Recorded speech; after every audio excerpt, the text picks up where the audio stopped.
Order. Welcome to today's session of the Energy Security and Net Zero Select Committee, and today's session is our second on our inquiry into unlocking community energy at scale.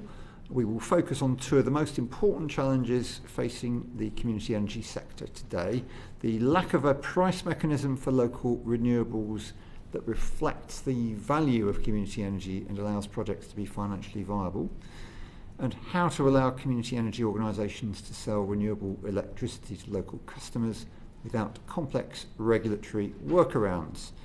Panel 1 will focus more on the financial viability and Panel 2 on local supply. Panel 1, you are very welcome, and I will ask you to briefly introduce yourselves before we start asking questions. So if I can start on this side, please. Who are you? Hello, I'm Afsheen, Rashid, CEO, co-founder of Repowering London. Good afternoon, I'm Alistair Macpherson, Chief Executive for Plymouth Energy Community. Good afternoon, it's Peter Capener, Interim Chair at Community Energy England, also co-chair of Ministerial Advisory Group on Community Energy and Managing Director of Bath and West Community Energy. Thank you very much. You are all extremely welcome. We look forward to hearing your evidence, and I will start with the first few questions before inviting my colleagues to take over. We've heard that at present many community energy organisations rely on power purchase agreements with local authorities, public bodies or local businesses, and that because of the difficulties of selling to the grid, this is one of the very few ways to make community energy projects financially viable. Do you agree with that? Who would like to go first? I'm happy to start if that's okay. Thank you very much. So I would agree with that. And I guess just as an opener, I would say, so we're going to talk about the viability of projects. I would also like to make sure that we remember that those projects underpin entities, community energy businesses that are, in our view, absolutely crucial to the transition in one form or another. And so you'll be hearing from three organisations that use their hyper-local knowledge and their setting to mobilise and bring together communities on all parts of the transition. And we're going to be talking about generation and that part of the transition, but we all use those anchor assets, those community energy generation assets, as a springboard for a suite of services in our locality that trade on that hyperlocal position. So I don't want to forget that context. Specifically with relation to power purchases agreements, in the post-subsidy world, since the FIT disappeared in 2016, we've been dependent on power purchase agreements as a vehicle to provide us with two things. Firstly, price security, revenue security.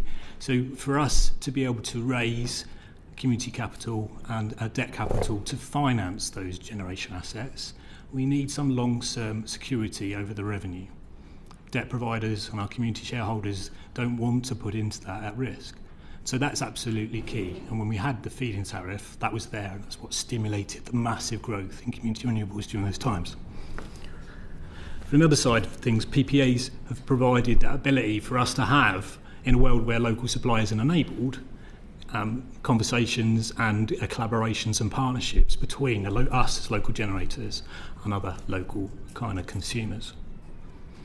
And on the consumer side, the PPAs, if done in the right way, provide those consumers, particularly large public consumers who have a long-term need and a position to say, I want to buy my power in this way, to genuinely add value with that purchasing decision.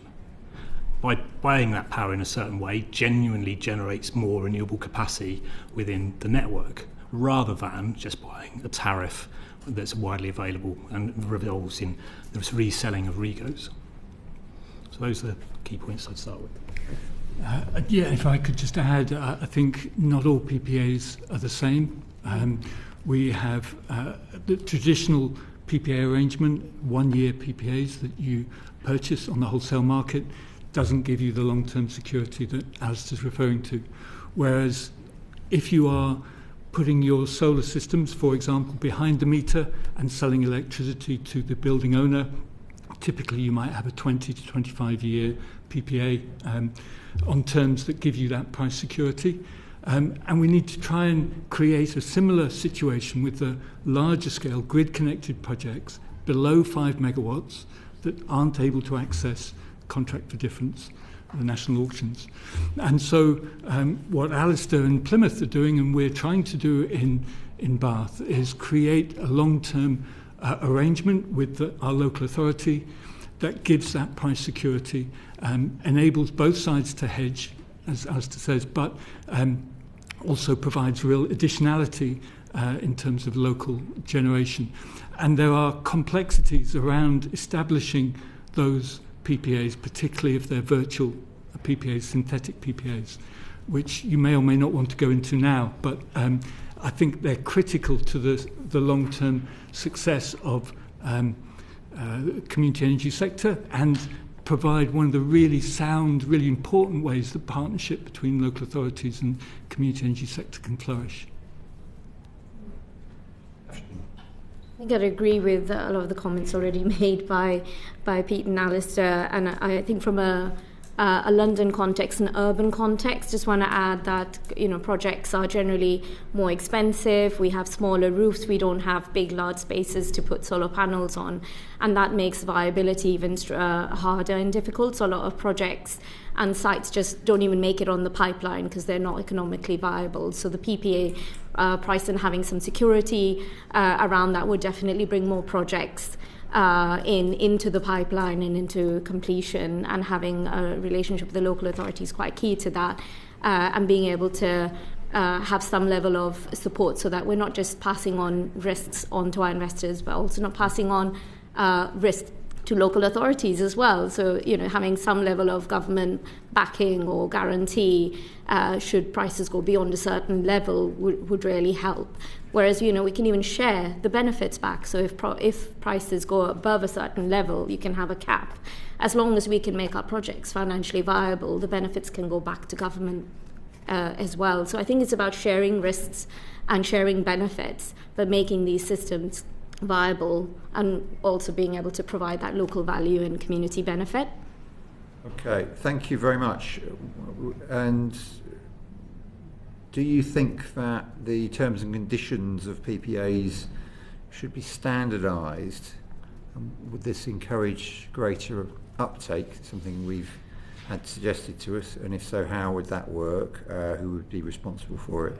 And then also, in your answers, do you think the government should underwrite PPAs to give the kind of long-term price security that I think all three of you touched on just there, and Afsheen, perhaps you go first. As I've said, yes, I do think it would be helpful and having a shared risk and benefit approach, so that everyone is getting something out of it, is a fair mechanism going forward. In terms of standardisation, we ourselves have been trying to standardise, and I think many organisations here, while working with a range of local authorities, have standardised quite a lot of our templates. But what we have found is that in spite of standardisation, legal teams and procurement teams within different organisations, local authorities often need to do their due diligence and still do their review process. So maybe some level of more of a framework would be helpful, so that we're more efficient with our time, and different local authority procurement teams and legal teams don't have to go through this ping-pong process of toing and froing. I know, like our local authority in Newham, they've agreed one PPA, one set of lease agreements. We thought we've got a template, but then they've had a change in legal team structure, and they're doing that again. So it's just a waste of time, really. Yeah, well, we'll come back to procurement shortly. Alistair and Peter. I was just going to come in on the underwriting point, and in a PPA situation, that's just being traded on price, and so none of the local benefit of that generation is being put into that price, because the off-taker isn't really in a place to take that and share and hold that value. And that plays out in a kind of conversation that we're having within Plymouth. We've got, I guess, in many respects, what might be perceived as one of the kind of perfect local power plan project. It's a 14 megawatt solar farm being developed through a joint venture, 50-50 joint venture between the local authority and ourselves. It's on an old landfill site.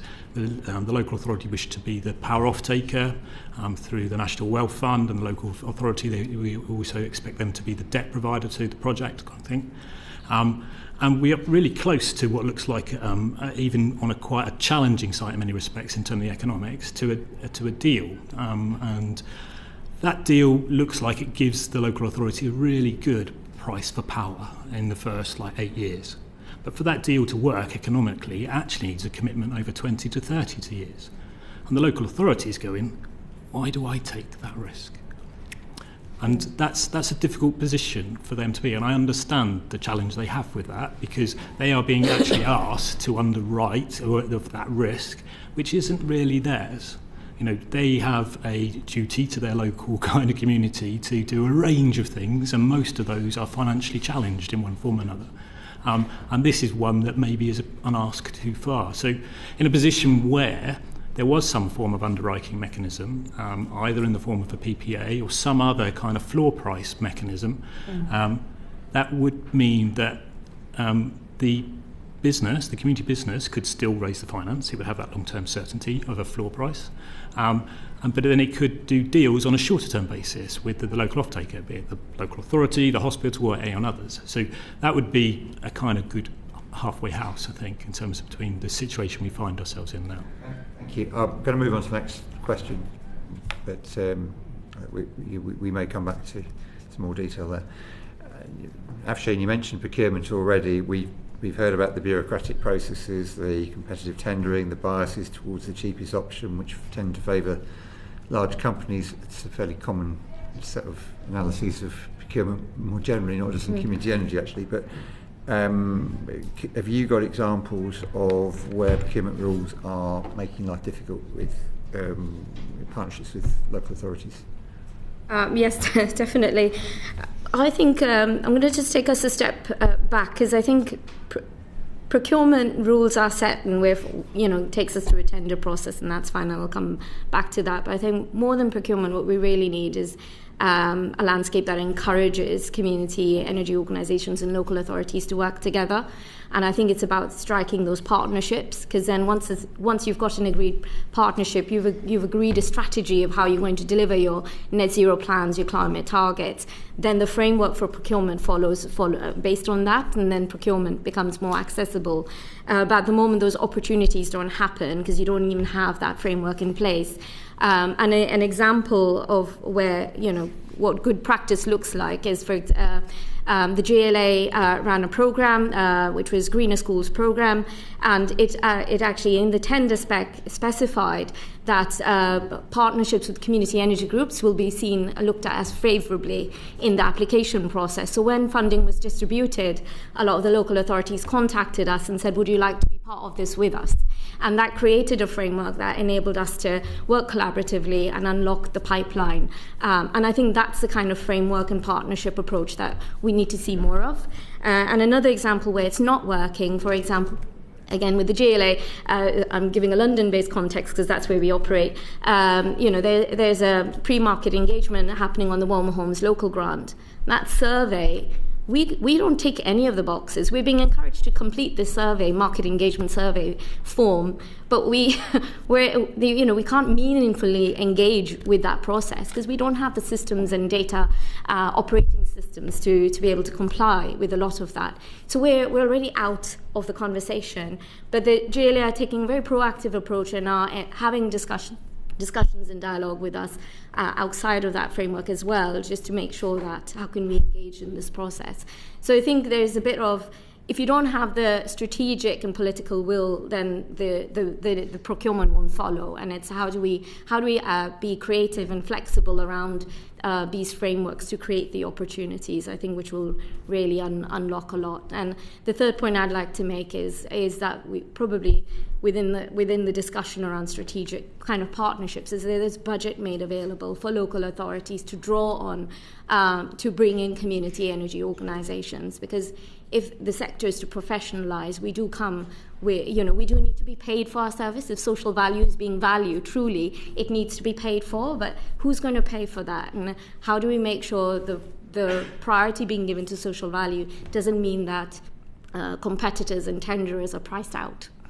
Yeah, do the rules need to change? Does there need to be different guidance to enable the kind of partnership working and success that I think the policy you've needs to encourage. Sorry to cut through. No, carry on, no. Yeah, it's the policy that needs to encourage the collaboration and the partnerships. That's my key point. I don't think the procurement rules need to change as such. Okay, so it's the guidance that goes with it. Yes. Interesting. Pete, come to you next.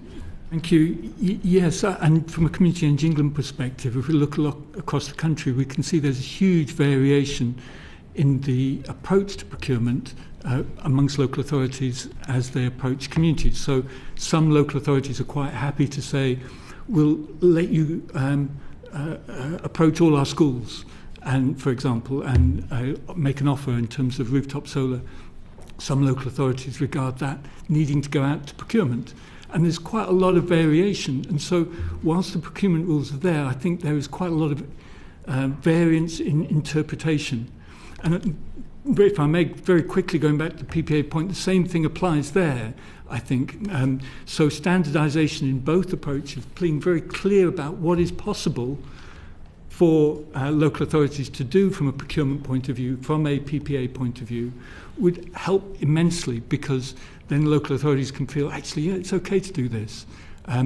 Whereas traditionally they might say, oh, we're the first people to do this, oh, we better wait until somebody else comes along and does it, and therefore nothing happens. So a kind of a bit of a leadership role there, saying what's possible, I think would be really helpful. Right. Mike Reader. I just want to pick up very quickly, you mentioned social value. I was trying to understand why it costs you more money, or it adds cost on, because is it because the authorities are following like the national TOMs and it's very much a box-ticking exercise, or is there another reason why you see that being adding cost to the service that you're providing? Not delivering the social value aspect of it, but engaging. So if someone's applying for a particular tender, they'll price it based on their staff costs and what it will cost them. And they may think they're achieving their social value and have means within the organisation as how they would get, be able to meet the social value targets. But if they're going to actively engage with a community group like us, we are not going to deliver that for free. We will have to be paid, so it needs to be included in the price framework for them that they're setting, without making them not competitive when they put out their price. So what I'm saying is that while we deliver social value, we deliver true meaningful benefit in the communities. That needs to be paid for. And as community energy organisations, we're professionalising. We also need to pay standard salaries. In a London context, we have volunteers and we rely on volunteers, but we have paid staff. When you say they, what do you mean by they? Who's asking you to provide those services? Local authorities or private contractors you're partnering with? Local authorities, and if local authorities are applying to various different funding pots or tenders, or if organisations, corporate organisations are applying to tenders to local authorities to deliver services, they could potentially collaborate with us to do that. Yeah. Polly Billington, please. Is the problem that the policy framework and or the procurement framework is one that is really focusing on the energy generated as distinct from all of the other benefits? And do you need to make sure that you have got almost monetised outcomes that you can demonstrate will benefit the local community in order for that overall value of what you're doing to be clear to the local authority? Otherwise I'll say, well, no, thanks very much, I might as well just go to British Gas. Exactly, you said it well. That's right, Polly. Yeah, we need to be recognising the whole package of things that we deliver. And you're right in the sense that right now it's about carbon, purely focused on carbon and the cost of delivering X amount of carbon savings, rather than everything else. I'm aware of what community energy does, but my concern is that people hear more of the energy than they hear about the community, and therefore are not comparing what you deliver fairly with what other energy organisations may deliver. So how can you articulate the different elements of the transition that you provide in a way that will be compelling for people who are having to make some very, very difficult financial decisions about how they might procure energy, which already, as we know, is extremely expensive for organisations with very tight budgets.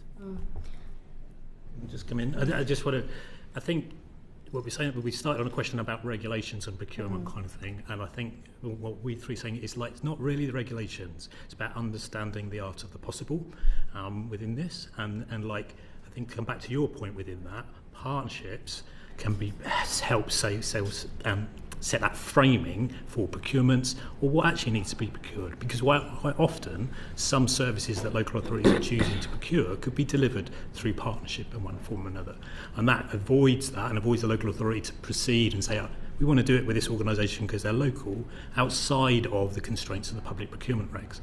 But what isn't commonly shared or commonly understood is the art of the possible, or what could be done within the constraints of the regs. Thank you. Torkel Crichton's got one question on this topic. One quick question, and thank you, Chair. Thank you all for coming in, and apologies for moving the committee onto the stage where I make statements and ask you to agree with them. But from what you said, Afsheen, about having to ping-pong and reinvent the wheel every time you apply with a different local authority, Alice, what you said about risks for local authorities over the long term, and Peter, what you said about local authorities feeling they're the first. It feels like the wheel is being invented every single time every project comes along. Would a role for GB Energy be to have a centre as a community unit that gives the professional paid backup and replicates the model across different areas? Definitely, I think that would be a really good step, and going back to some of the things that we've been talking about needed, GB Energy can clearly play an important role in the community unit, given their focus on the local power plan would be really good. I think the comments that Polly was making about valuing and kind of bringing up the value of community fits right into that, because I think, if I'm perfectly honest, we're very good at demonstrating some parts of the value that we offer, and I think we could be better at demonstrating the whole piece. And I think it would really benefit from really some focused work on how do you value some of the less obvious things, the community resilience and the or community partnership bit within this. And maybe a community unit with GB Energy could feed into that. There are other people that could feed into that as well. But I think the question that was a really good one about how do we value that and how do we feed that into the procurement process is critical. Thank you. Claire Young. Thank you, Chair. Peter, why has Community Energy England proposed a community energy export guarantee, and how would it work in practice? So what we have at the moment, a smart export guarantee that doesn't have a floor price, doesn't extend for any length of time, doesn't provide the security, the guarantee that we're looking for from a price point of view. But also, it's incredibly difficult to secure a smart export guarantee for anything other than domestic customers. So even though in Ofgem guidelines you can go up to 5 megawatts, I'm not aware of any smart export guarantee that does at that sort of scale, and I'm only aware of maybe a handful of building owners that have got larger non-domestic solar rooftops that have got smart export guarantee, and I'm not aware of any community.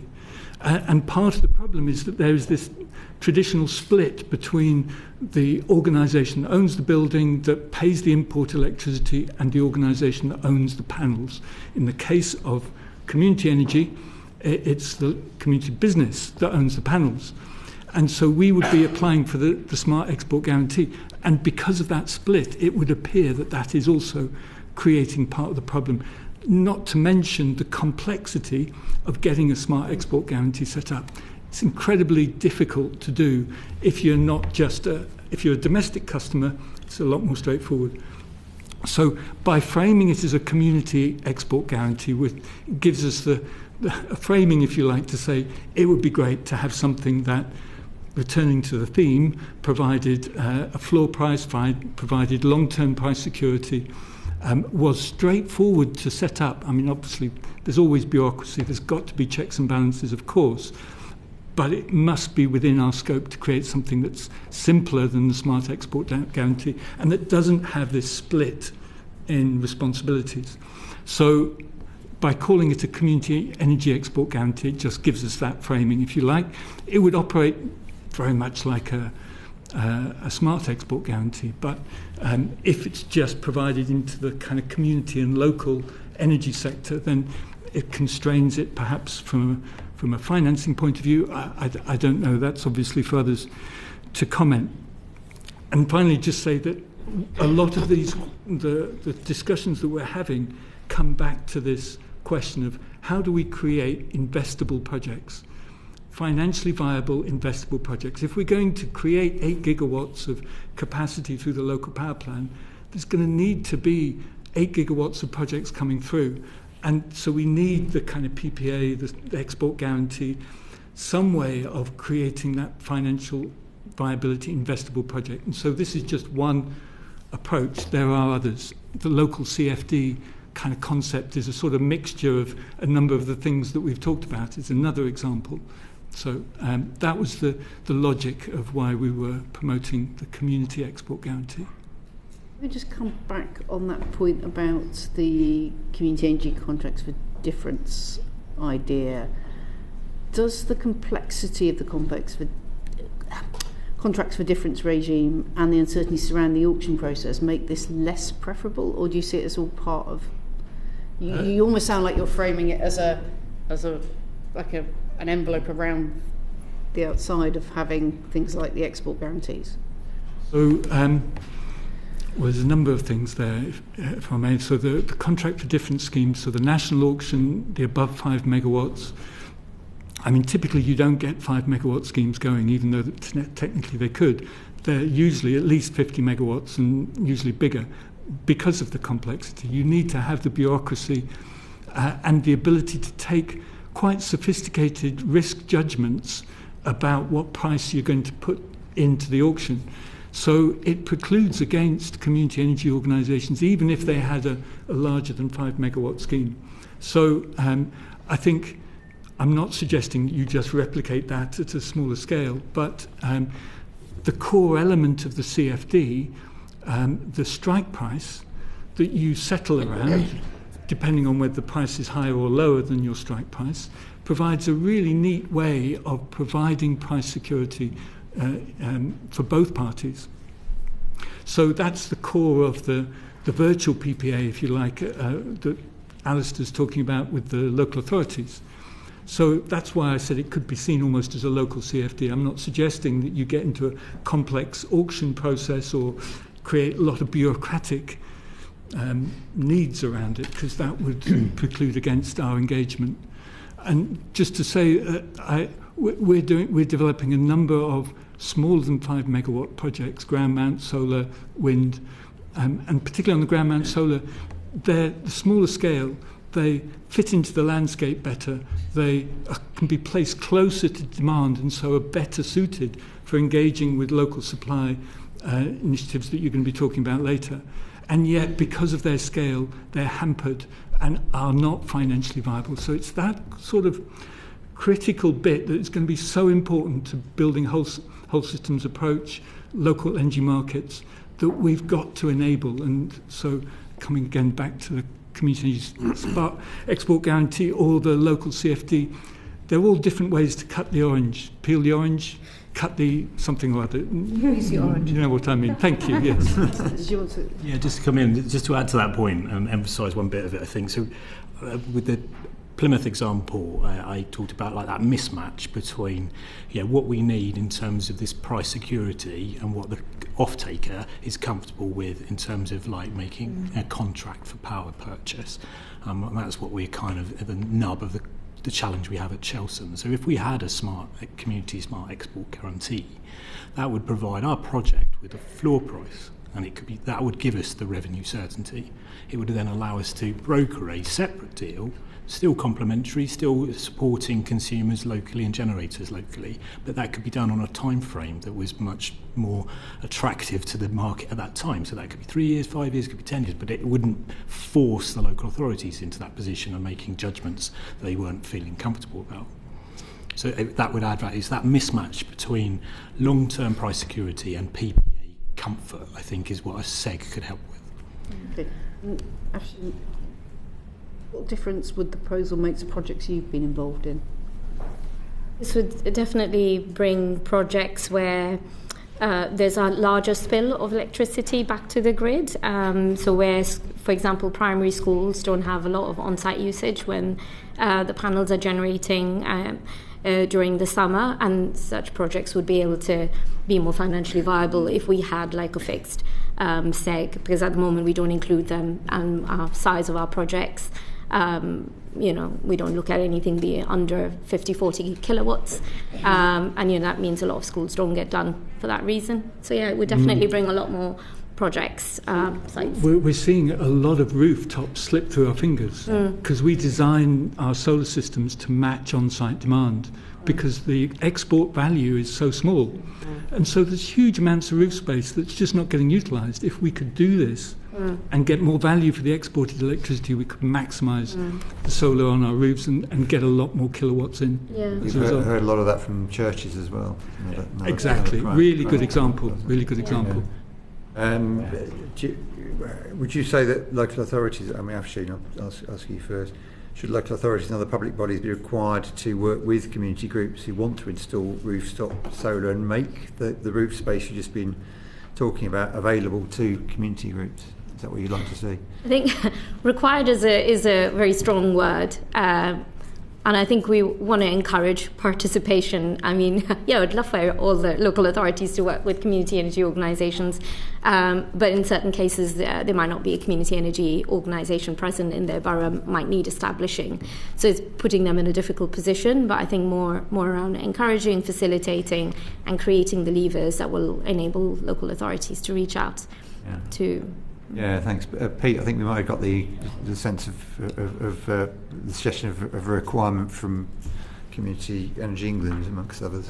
I think I do agree that there are areas that don't currently have community energy groups where it would be difficult to require them to work with community energy groups that don't exist.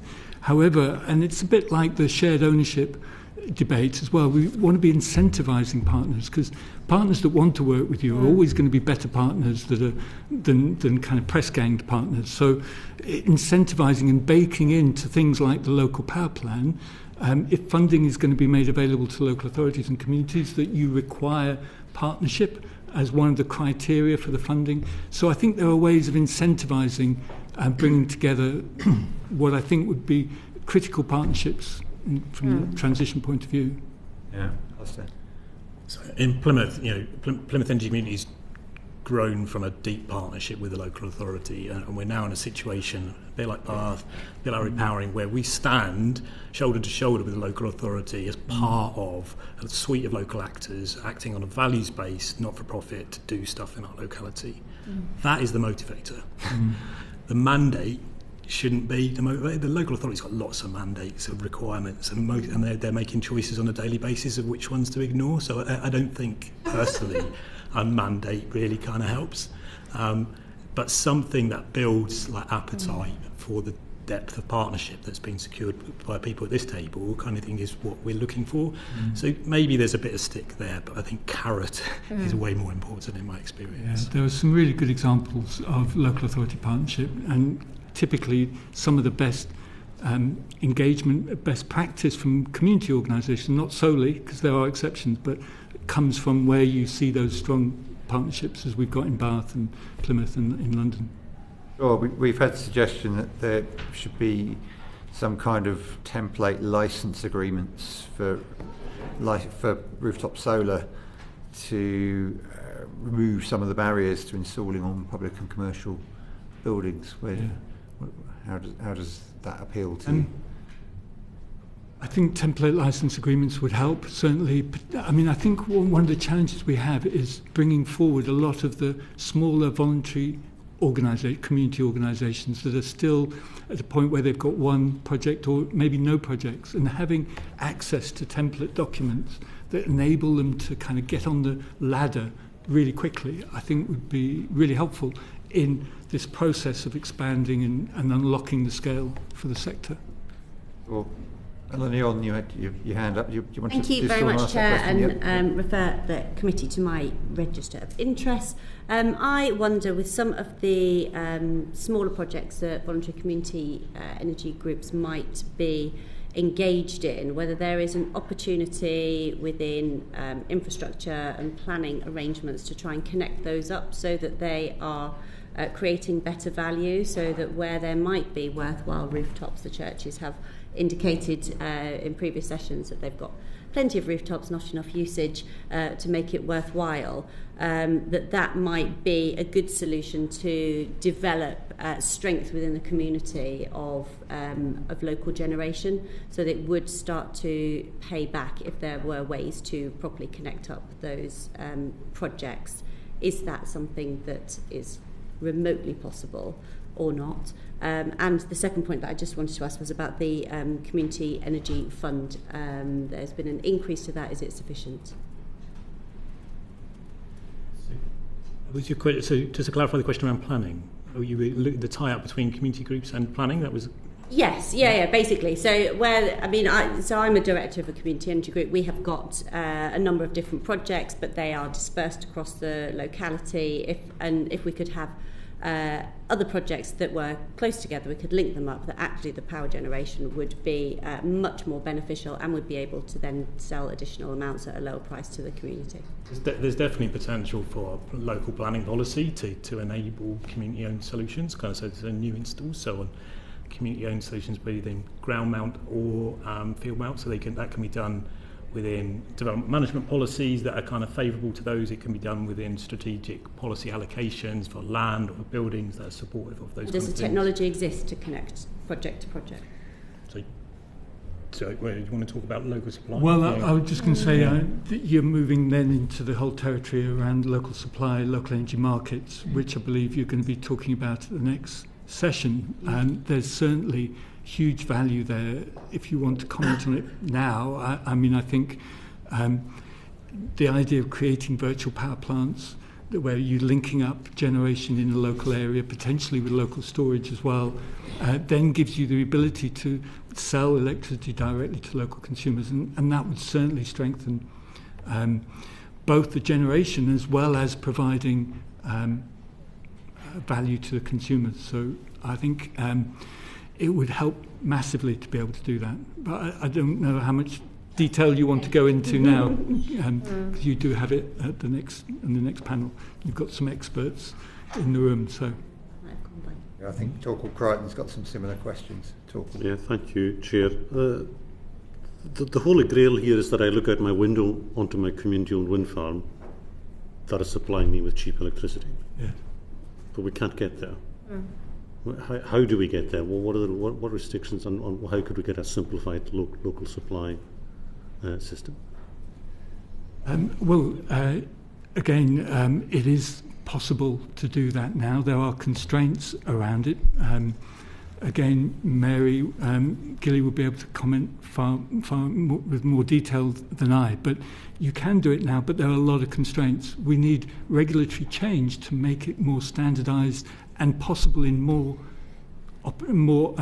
circumstances, and also to be able to clarify the network benefit that's associated with being able to supply locally. And I think if I could just comment in a little bit of detail, because there is that you can sell electricity through certain routes, but not and avoid policy cost levy charges. But you can sell electricity from Land's End to John O'Groats, and that's very different from what we're trying to create from a regulatory framework where you're geographically selling electricity. And if you're doing that, then you are avoiding the transmission costs, maybe reducing the balancing costs, and therefore you can generate greater value for the generator, but also value for the consumer as well. But that's absolutely possible, and it is the Holy Grail. It's what we've always wanted from a community energy point of view to be able to do, local power for local people. It's kind of our raison d'etre, if you like. And we think if we can do that, it then places us in a very strong position with our community links, our ability to draw together consumers and generators to create added value in a way that few other actors within the energy industry can. So, yes. Can I ask then, if that doesn't happen, are there other things that could happen? Should consumers or communities be rewarded for balancing supply and demand locally, or communities? Or consumers or community energy companies. Yeah. So you can do that at the moment. So there's a flexibility market where, as a consumer, you can effectively say, right, I'm going to not use electricity at this time of day, and you can get value from the energy supply or from the DSO if you're a large consumer. So that ability as a consumer to create flexibility and create value is there at the moment. But again, from a community perspective, it's quite difficult for us to access those markets because the contracts involved in that are quite short term.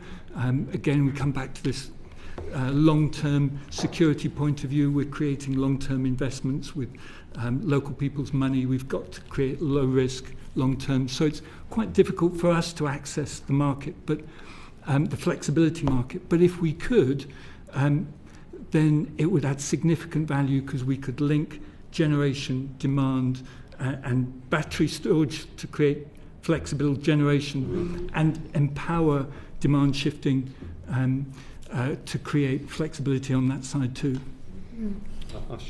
Just like to add, just bringing that to life, that we do have a project in Brixton where we've got an energy local club, and I'm sure the second panel will talk about it in more detail.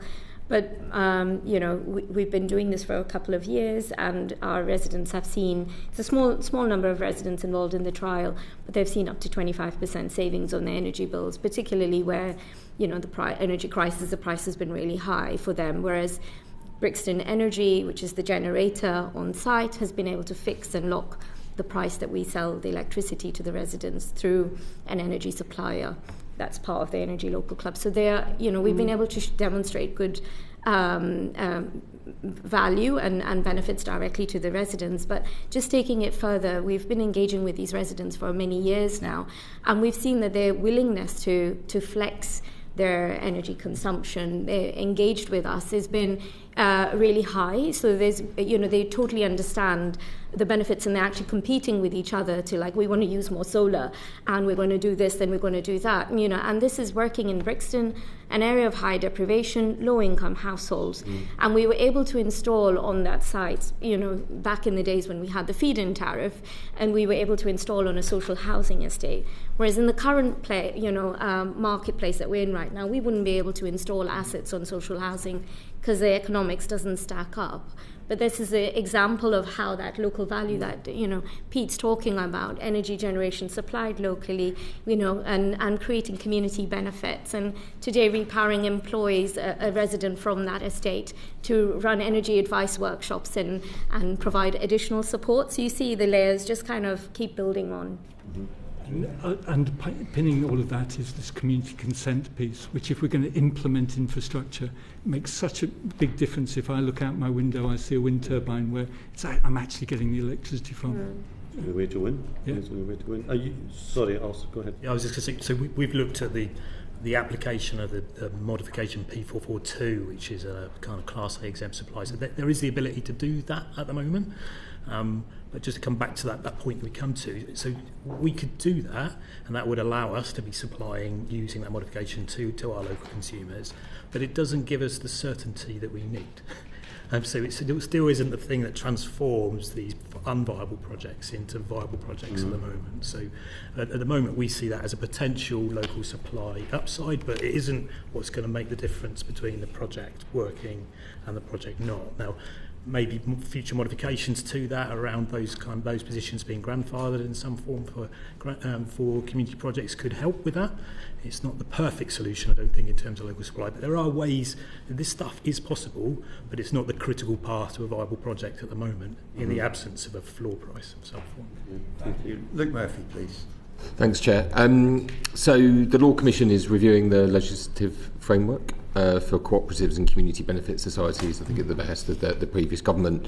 And the idea of the review, as I understand it, was to modernise the law, kind of reduce barriers and costs to operation, and generally support more proportionate regulation. But I understand that Community Energy England has described the proposals as potentially a catastrophic threat to community energy. So just wanted to give you the opportunity to shed a bit more light on why you think that's the case. Thank you.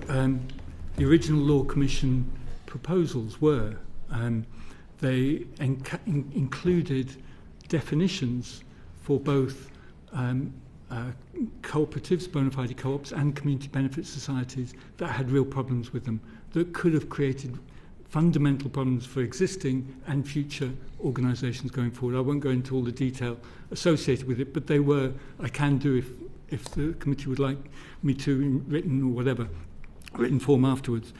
The good news is that the Law Commission had, after that paper, continued discussions with the sector and others, and the latest paper has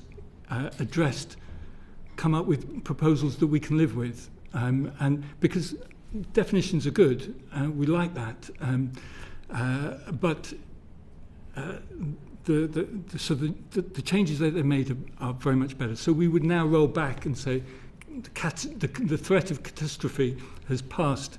There are still some issues with what's being proposed. Again, I won't go into the detail. I think the key point, though, is moving on. There's a lot in the Law Commission review that is really helpful, makes sense, it's sensible stuff. The question in our minds is, how is the FCA going to respond to it? Because the Law Commissioning is proposing things that are not in line with what the FCA currently do, and there's a question, at least, let's say, as to whether the FCA will adopt what the Law Commission is saying. So that could be an area where the Select Committee might want to comment, because it's all one. I mean, the Law Commission is obviously, there's a lot of very clever people there, and if they're making proposals, it would be good to see them actually be followed through. Thanks. I mean, I guess beyond just being able to, I mean, very happy for you to follow up and write to us, but on the kind of moving from the just being able to live with the proposals to something that actually kind of helps, actively supports the sector, is there anything in particular that you're asking or pushing for, and this isn't just to Peter, it's Afsheen and Alistair as well, that you think would improve currently what's on the table? And then also, could you just say a bit more about this issue around the FCA and what you see as the issues there? On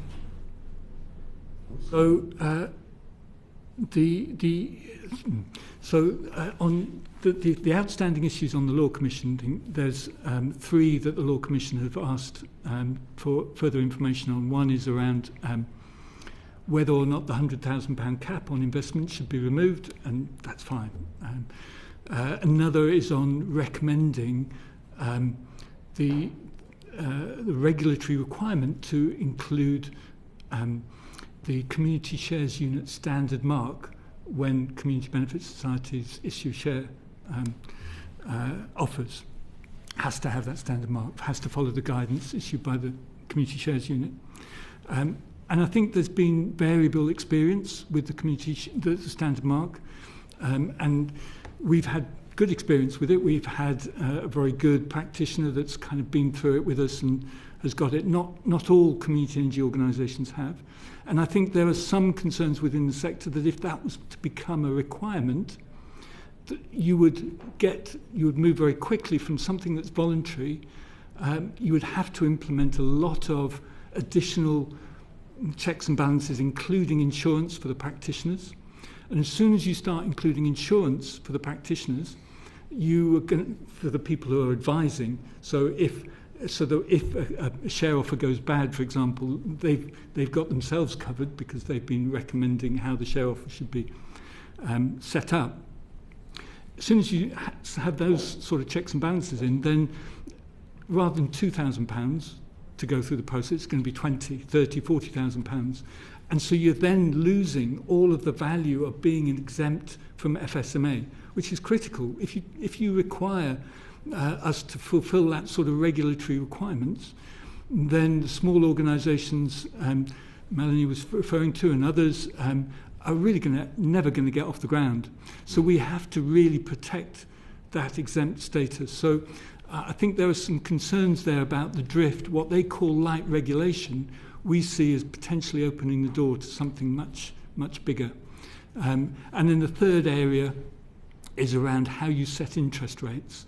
And this has been a perennial issue with the FCA and the Law Commission. Has picked up the cudgel, if you like. The FCA, rightly, I think, says that you should only set your interest rates at a level necessary to obtain and retain capital. They don't want to see profit distribution through the back door by paying people extortionate or high interest rates. But how you interpret that is the real question, and there are different views about how you interpret that, whether you benchmark it against commercial rates or other approaches, or whether you have a fixed figure.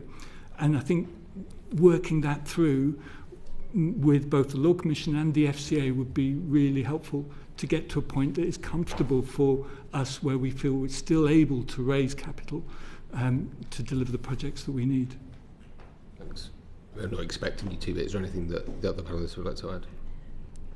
Very briefly, please, Polly Billington. Thank you, Chair.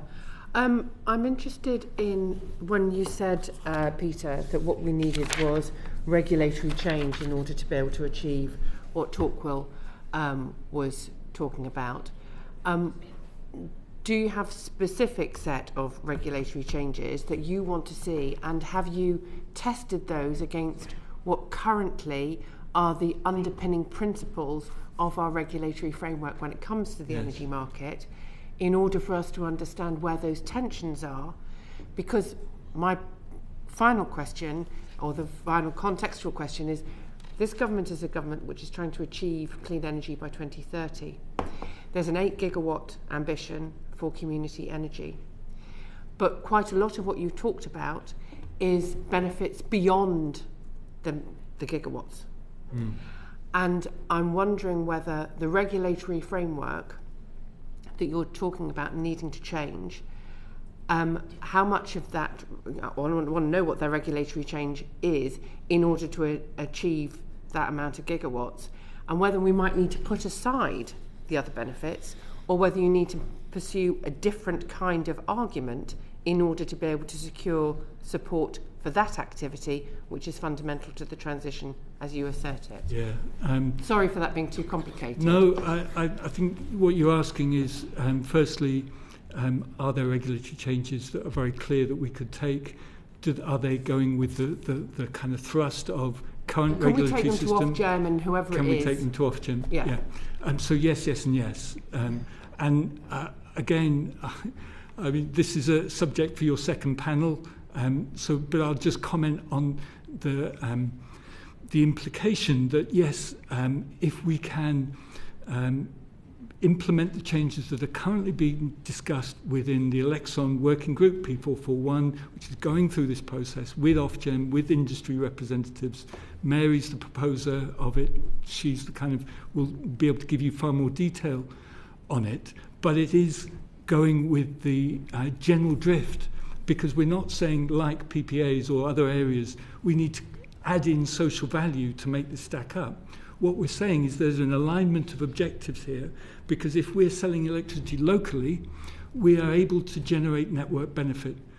And it's that network benefit that the electricity system wants, the DSOs want, and if we can secure it, then we can share that with us we get an uplift, our projects become financially viable, investable, and we can share it with the consumer.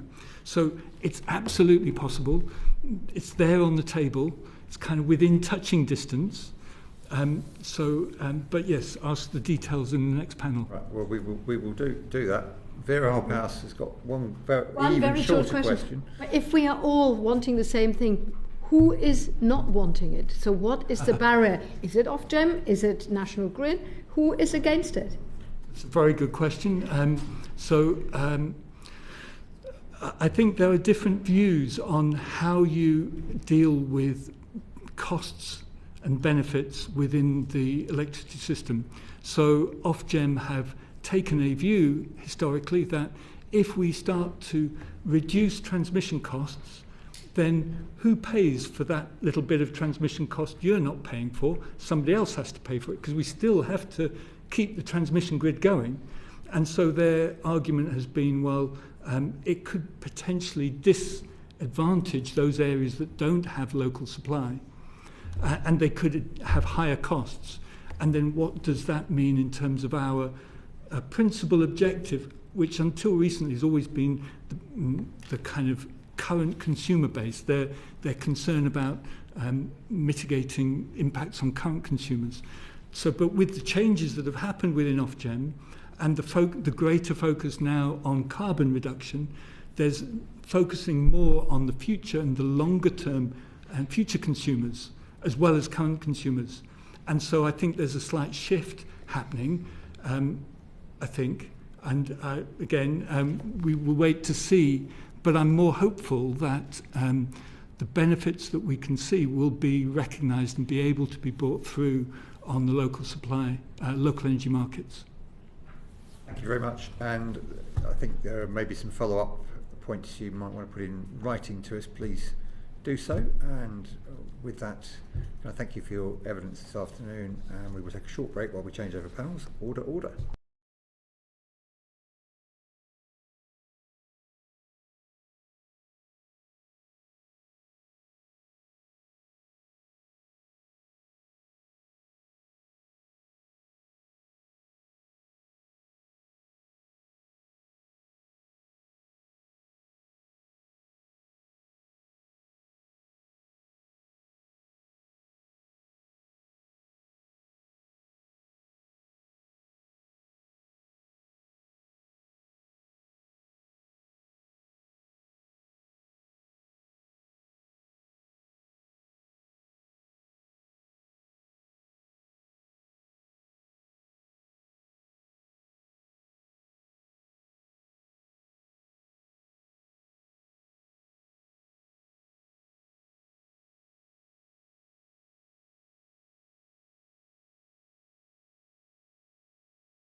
Order, and welcome back to the Energy Security Net Zero Select Committee and our second panel on our inquiry into community energy. And to start the questioning, it's Mike Reader. Good afternoon, everyone. We've just heard from the previous panel around power purchasing arrangements, and I think some of you were sitting in the back when people were talking.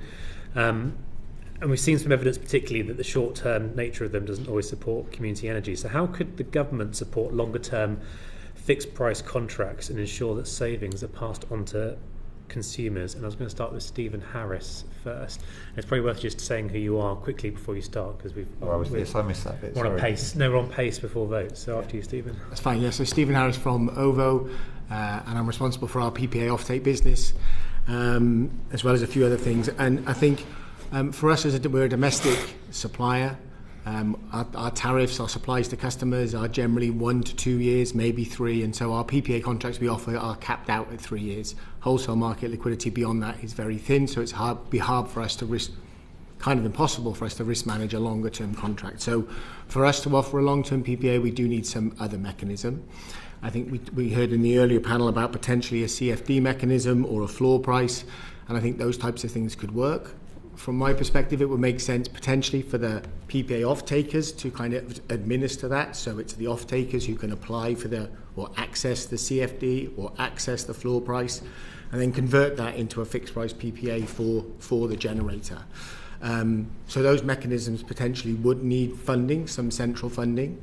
But the advantage is obviously, when they need funding, it's when wholesale prices are low, and potentially that's when bill payers can more afford to meet the costs of those schemes. So, yeah, we can't offer long-term PPAs without some sort of mechanism as it stands, but we recognise that's what a lot of community schemes need, and we'd love to be able to do that.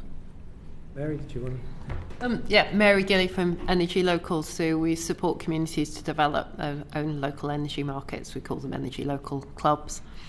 As Steve says, it's not in the nature of the market to make things long term. I suppose one of the things I would say is one of the beauties of as a local market is that you're operating within a window. So you've got your kind of PPA price that someone like Steve would be offering as a sort of bottom price, and then you've got your supplier price that a domestic customer would normally have, and so you've got a kind of window in between. So that doesn't give price certainty, but it at least gives a certain amount of flexibility, and particularly when those local people, it's in their interest often to actually keep that generator running. You give a degree of comfort. It's not 100%, but by any means, but it certainly gives people, a degree of certainty. I think as well as we move forward, if we use that mechanism to help sort of balance our electricity system, not entirely by any means, but we're doing as much as possible to encourage people into the right behaviour to match their demand to a local generation. That then hopefully reduces our sort of dependency, particularly on gas and global prices, which again will reduce the volatility in our market. So hopefully it's not sort of yo-yoing up and down as much. Benedict, would you like to add anything? Just to maybe articulate again what Mary said in a slightly different way. I think what we're talking about with local energy markets is using that window of potential savings from giving network benefits to create a market that actually is secure enough for people to remain committed to naturally. So you then don't need any levers or any compulsion. You've just created a space in the market which people will voluntarily stay in for a long time. Steve Shaw, just to change tack slightly, the local electricity bill proposed a community and smaller scale electricity export guarantee scheme. Say that with a mouthful. How does that compare to similar proposals to create price security, such as such as from Community Energy England? So Steve Shaw, I'm the director of Power for People, and we were the authors of that bill. 2 versions of it, in fact. The original version was introduced by Peter Aldous, former MP, and that was quite different to the version that you're referring to, which was the one from the previous session, sponsored by David Johnson, former MP. That's the first part that you're referring to, that quite long title, that establishes the mechanism of an export that would go to smaller scale generators, and amongst those could be community schemes. But you need that in order to then have the second part, which is what actually establishes local supply. This I think the most important thing to say about it really with regards to your question is this is just a suggested mechanism. We came up with this together with Nigel Cornwall, an expert on the system who previously worked at the department in its former guise, and Dr. Jeff Hardy, someone who's a senior officer at Ofgem, now at the Grantham Institute, so and a range of others, including some of the people on the previous panel. But it's just a suggested mechanism of how you can establish local supply. It's not the mechanism. The previous version of the local electricity bill, the one that Peter Aldous introduced as a 10-minute rule bill, and I think it was 2020 session, that was different again. That was simpler. That just basically said you need to make the costs that these smaller generators are facing when they want to supply locally proportionate. That's what's making it impossible, and therefore that bill said establish a local supply licence that Ofgem would then decide what the detail was in order to make the various costs and burdens proportionate. So it was very much a principle bill. But either way you cut it, it was just a suggestion at a mechanism rather than, we're saying that's exactly what would work and it necessarily will be the thing that you need and would be better than anything else that's particularly being proposed by community engineering or whoever. Okay. Go on, Mary. So, as Steve said, it was just a proposal. I mean, one thing I would say is that any kind of local energy market, local supply, whatever you want to call it, to me, we've kind of developed one way within energy local, within the existing structure. But I would say that community energy, local energy, it needs to step up to the plate as well. So we need to be looking at a number of different kind of principles behind whatever we come up with. So one is kind of balancing the network locally and encouraging the right behaviour to sort of avoid problems in the first place. It's not just kind of, there's a problem, oh heck, what do we do about it? Balancing demand to generation. And that should reduce the cost to everybody. So it's about, I say it's like the cost of running the system. It's if you imagine it as a pie, it's not just about how you divide up the pie, it's whether we can shrink the size of that pie as well. And so if we're contributing to shrinking the pie, that's something we should be incentivising, and right up to transmission level. Likewise, we should be balancing, as I mentioned earlier, and supporting licensed suppliers to be able to do their job kind of at that national level as well. So we want to be creating kind of what I call a win-win-win-win-win situation for everybody. That might sound like, kind of mission impossible, but I do really think that it is possible. So if we kind of think about those principles rather than exactly one way or another way of doing it, then I think we'll head in the right direction. Thank you.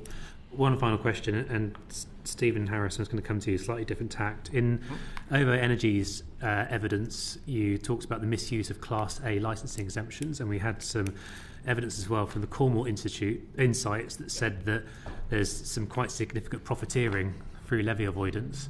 How rife is that, and what do we need to do to fix that to build some trust in the system? Yeah, so it's quite complex. I'll be as brief as I can, but I mean these smaller supply exemptions were introduced in 2001, focused on kind of behind the meter private wire. The system's evolved massively and now they're being used in a very different way. The exemption allows you not to pay for a number of generally environmental levies on the generation that is matched with exempt demand, and it's to the tune of about £50 to £60 a megawatt hour. The wholesale value for a wind generator is about £70 a megawatt hour, so it's a huge extra subsidy that is accessible through this rule. However, our evidence shows that even when it's used by community schemes, only a small proportion of that £50-60 is making it to the generator, and that's because it's very complicated. And actually, the companies that are in some suppliers that are in the middle facilitating these arrangements only pass on small amounts of that benefits to the community generator, maybe a small amount to the consumer, and the rest leaks out of the system in the form of profits to them. The other problem with the rules is the eligibility criteria aren't really any, and they're very poorly drafted because it's an old legislation. So there's a restriction on size to 5 megawatts, but some interpret that as it can be 5 megawatts out of a larger scheme. There's no restriction on technology. You don't have to be renewable. There's no restriction on it being new. There's no restriction on the generation and the demand being near each other. So the potential for this exemption to be used by a vast range of generators is huge. We believe, it's very hard to work it out, that around 100 million of costs have been avoided through this exemption in 23-24. I would hazard that a very small proportion of that has gone to supporting new community schemes, and most has gone out of the system. And if this rule isn't tightened, the potential is huge. In the extreme case, through the work with Cornwall, potentially 60 terawatt hours, 18% of demand, 3.5 billion of cost avoidance passed on to other consumers, £30 higher bill for every household. That won't happen, but it could. And the fact that the rules allow it is a problem. So we believe they need to be changed.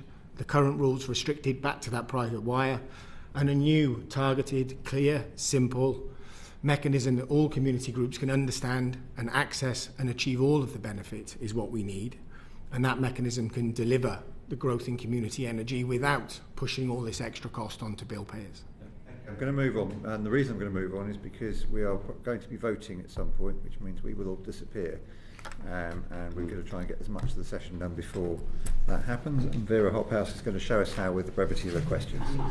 Well, mainly because we have already touched on some of this in the previous session, and that's around consumer-led demand systems.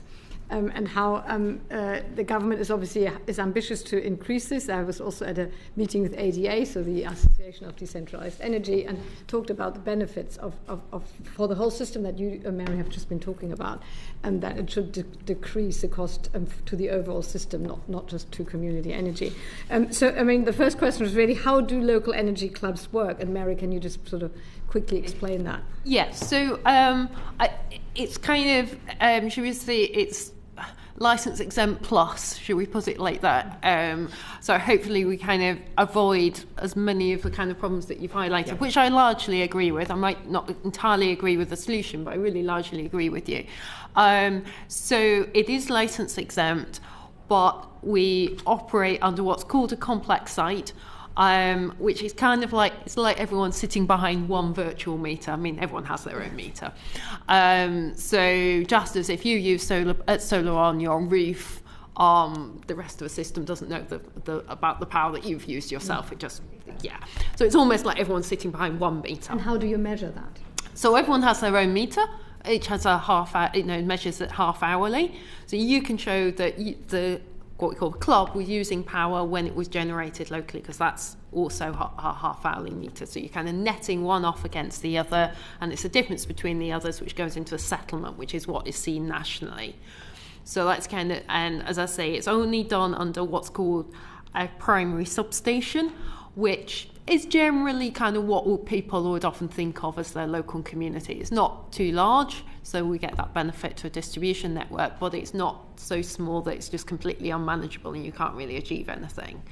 And we have seen in the clubs that we've set up a shift away from the sort of standard domestic demand curve. So it definitely has encouraged people to shift. I mean, we can't really do a control thing, because we can't kind of say, I'll just wait for a year while we look at your electricity bills before you join the club. That wouldn't be a great sell for people. So there is an estimation there, but we are definitely seeing a change, and I think part of that is harnessing that kind of community endeavour of doing something together, using like their network, their generation, and feeling that they're doing something together is I'm a really green person. If British Gas or Octopus or any of the other big suppliers rang me up and kind of said, I've got a great green scheme, I'd be like, well, maybe. If my neighbours come up and say, I've got a great green scheme, I'm like, oh, really? I really want to join in on that. There is a great sort of pull when people are working together like that. And do you think they have a role in the government's mission to achieve 8 gigawatts of power from communities? Absolutely. I mean, I think there's two sides of it. One is that actual pool, so people have a space where they can ask questions, where their needs are taken into account, so it's designed for them.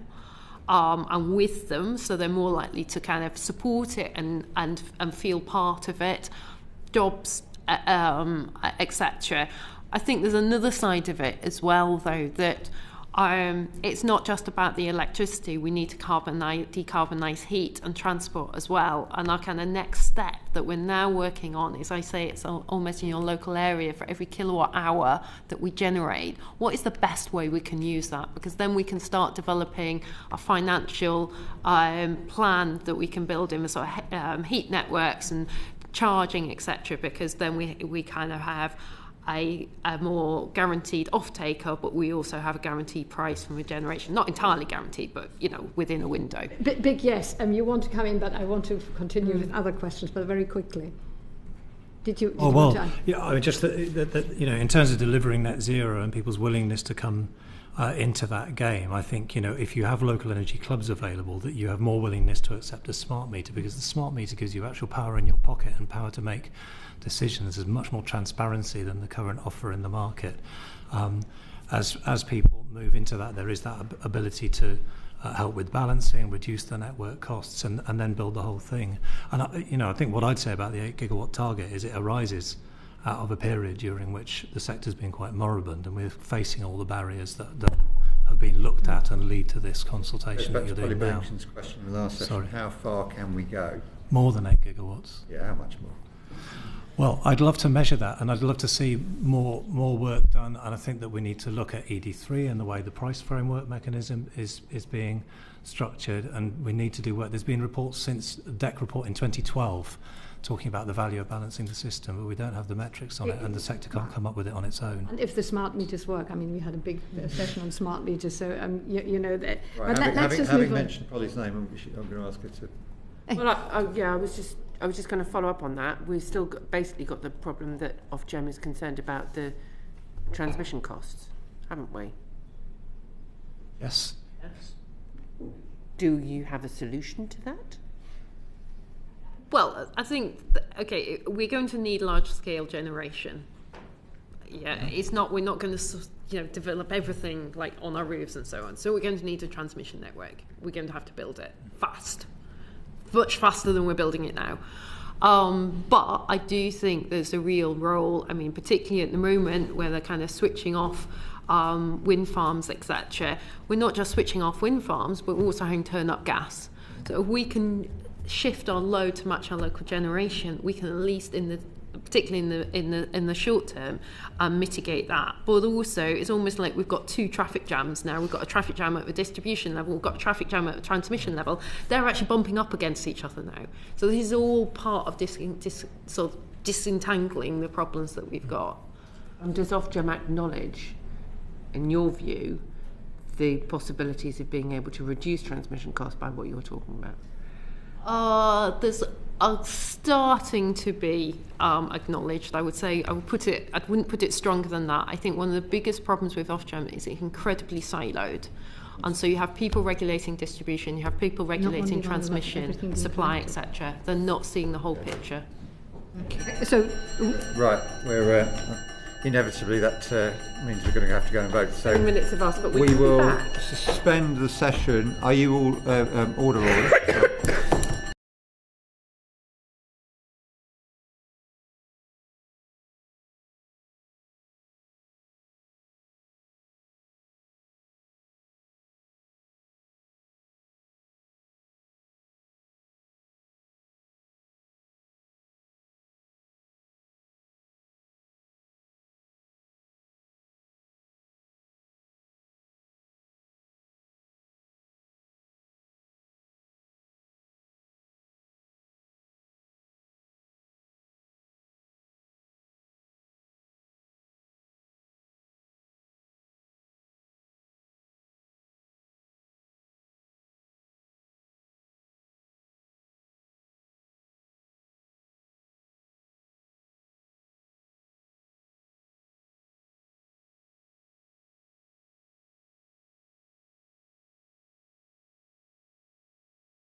Order. Welcome back to the Energy Security Net Zero Select Committee Panel 2. Thank you for your patience to the panellists. And Vera Hobhouse, you're in the middle of your questions. Please continue. And this is to everybody. Doesn't the requirement for everything to be connected under the same primary substation limit the potential to replicate this at scale and apply it to larger renewables? Mary, you have already said. Yeah, I was going to say. Yeah. Steve first, and then I go along the line. Yeah.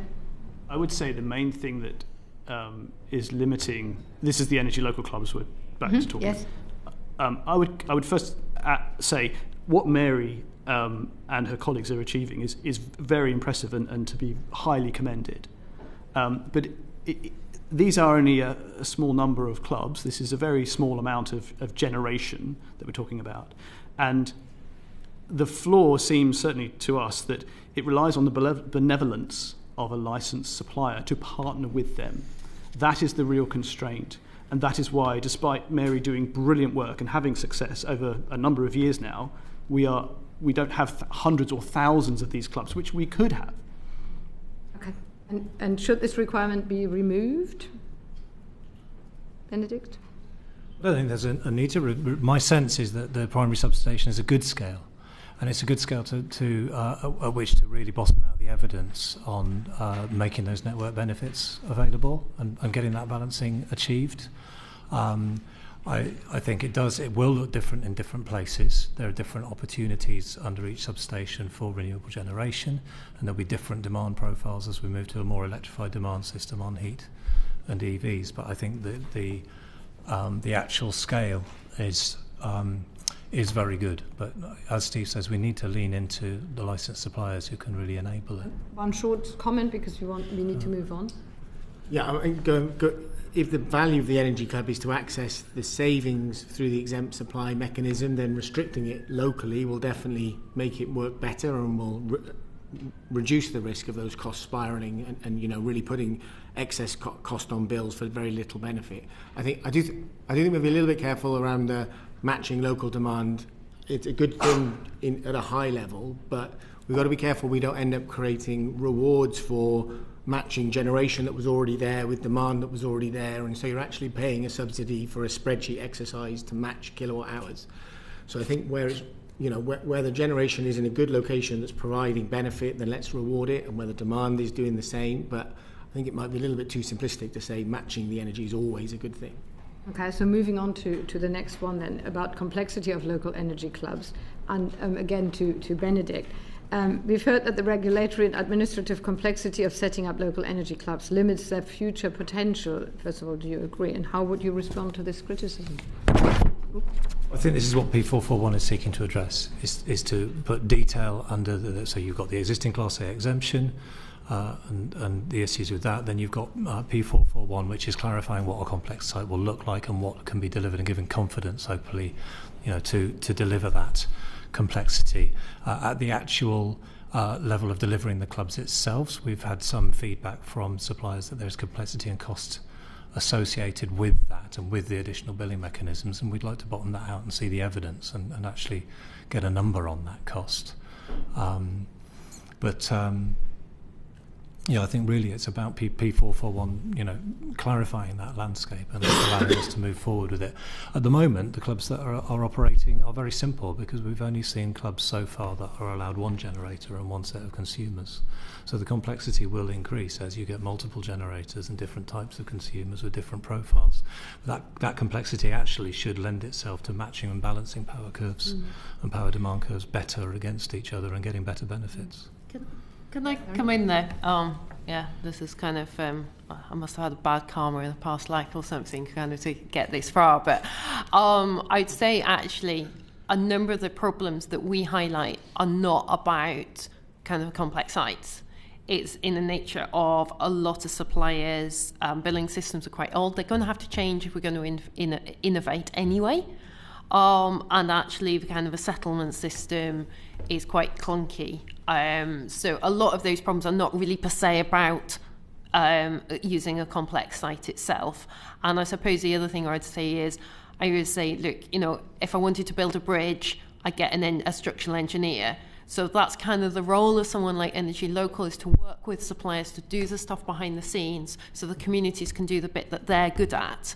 So it's kind of making sure that everyone's doing the right bit. And I'd say it's really important to be working with licensed suppliers. Yes, it can be seen as the kind of blocker, but it's really important we have licensed suppliers. I always say, you know, you don't want your neighbour to be your debt collector if you get into trouble. You know, and apart from that, you need someone who can manage that sort of problem. So, you know, they have and a lot of things do need to be done at scale. So, you know, the role of a licensed supplier, I would like it to change, but I want to work with licensed suppliers because it's a really important role. So would you say, I mean, asking Stephen again, that the license exemption have a very narrow criteria? And therefore they weren't designed to support community energy, but as we heard, hospitals or other arrangements, and therefore there should be a more bespoke solution.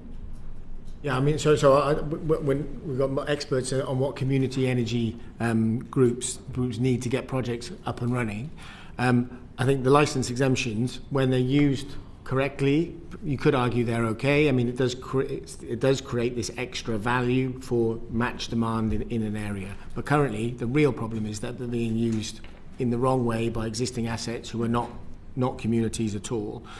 So closing that loophole, or at least tightening it, we think is really important.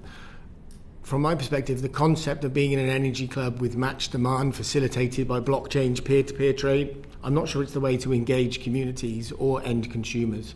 And so I think we would advocate for something simpler where, you know, community schemes have access to some support, be that financial or a floor price mechanism that provides that price security, provided that they're providing benefits to local people. And I do come back, although we talked about making the pie smaller, there is a passing the costs on to others, and if the energy clubs match demand, avoid costs, that will get passed on to others, and so we do need to be mindful of the cost to wider bill payers. Steve, anything to add? Yes, exemptions aren't going to unlock the potential of community energy, and the choice that ultimately legislators and the government have is to either use substantial subsidy to create it, which we know worked because we saw that working under the feed-in tariff. We saw substantial growth in community schemes at that time. And then we saw them completely flatten off when the feed-in tariff stopped. Or to change the way the market rules work. And there's only two principal ways that you do that. You either completely untangle the licensed supplier model that we currently have, which is what the first version of the local electricity bill aimed to do by making the cost proportionate and asking Ofgem to establish a local supply licence, and then those proportioned costs create the ability for community schemes to sell to local customers if they wish and make a viable business model. Then you get scaling up, or you piggyback on the existing model we have of licensed suppliers, which is what the second version of the local electricity bill did, and by that, you get the licensed suppliers to offer contracts, both for the export and to then do the billing and metering so that those community energy groups can have local customers. Now, what's particularly interesting, and I would commend to the committee, is that the existing Secretary of State and the Labour front bench backed the local electricity bill last session. Indeed, Mr Miliband made two amendments to the Conservatives' energy bill at its report stage, New Clause 53 and New Clause 58, that were mirrored on the local electricity bill. So we have, in theory, a Secretary of State who supports this, and yet we've not heard anything about it specifically from him since the election. And so it would be very interesting if the committee could perhaps find out what the Secretary of State's position is on this established by experts process that he supported already. You may well remind him of that fact. Stephen Harris, you've answered this to a degree, I think, although I'd have to remember, but this is about incentives, providing stronger incentives for whether it's your business or other suppliers to support community energy and create a competitive market. Should this be voluntary? Should there be legislation? What's your view? I mean, we see our niche as operating in the smaller, around providing offtake arrangement with smaller renewables. So, and it's, you know, there is competition for that. When you get into the really smaller scale, I recognise that there potentially are less people looking to do those offtake arrangements. as a commercial business, we obviously need to offer arrangements which, and whatever we're paying for the energy, it is fair value against the market rules. So if we create a model where supporting community energy schemes is what businesses want to do, be that off-takers and developers and so forth, then it will happen. So creating a support mechanism. Leave it to the market.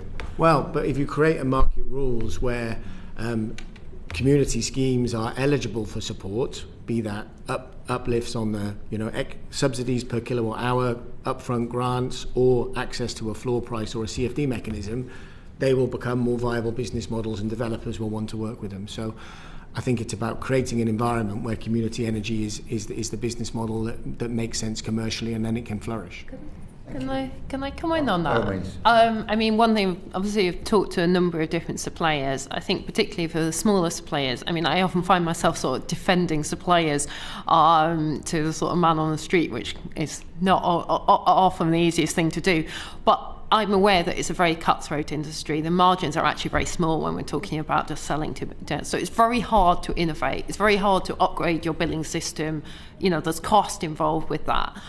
And so actually for suppliers who want to develop those new business models, because it is a different way of doing things, in many ways either mandating it or finding some sort of innovation funding for them, I think is really important, because it's incredibly difficult for them to innovate in the market at the moment. As I say, that could be, mandate, and then some people will do the bare minimal, and some companies will see it as a business opportunity. Or, as I say, find some sort of innovation funding mechanism, probably much harder to do than it is with sort of DNOs, etc. If I could just come back to one point as well, I think people sometimes talk as if all the use of system chargings that we have for transmission and distribution are all perfectly fair at the moment. It's completely not true. A lot of the costs are socialised and put onto a standing charge now, and that means somebody in a council flat in London is subsidising the upgrade of a system for some guy with his Tesla. That's not fair. He can slap a load of solar panels on his roof and avoid a whole lot of costs. You do realise Elon Musk is watching our proceedings. Right.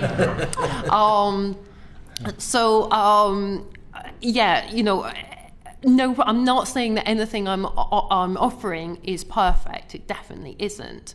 But I'm saying that we're kind of trying to improve the existing system. Cool, thanks. And Stephen Harris, what do you think of the idea that everyone should have access to one primary and one local electricity supplier? How feasible do you think it is, and how does that compare to as an option to ensure everybody always has this opportunity to have local supply? So to Mary's point, that our focus on having our billing and our customer service work within the current pretty complex system with lots of changes is a key focus. And so developing the ability to create that split billing between the local and the national and how it all comes together, it would be a big undertaking. But so we have to make sure it's worth it. And by worth it, I mean worth it in terms of delivering the national goal of getting to net zero or to clean power 2030. So it would be a big undertaking.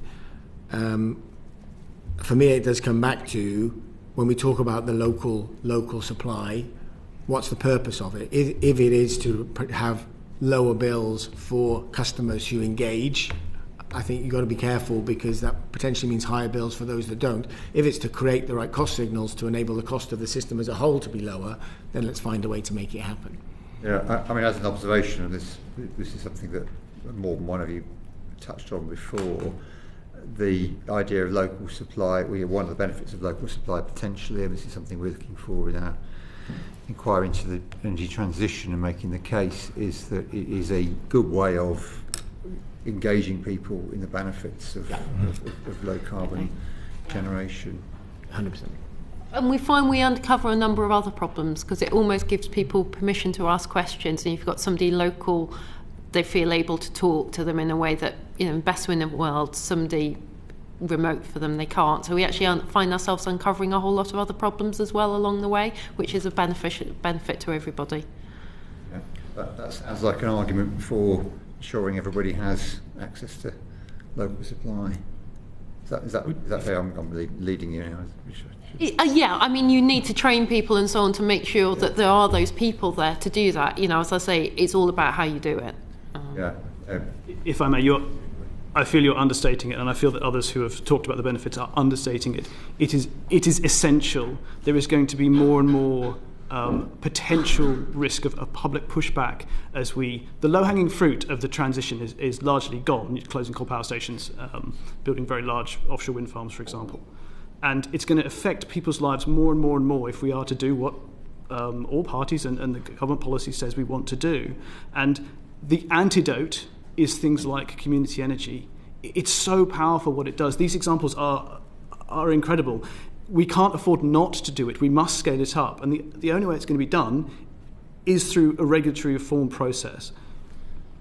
You know, Mary talked about, just highlighted that there is unfairness in the system as it exists. What we're looking at is a position where we're asking for this massive transition, this massive change in society.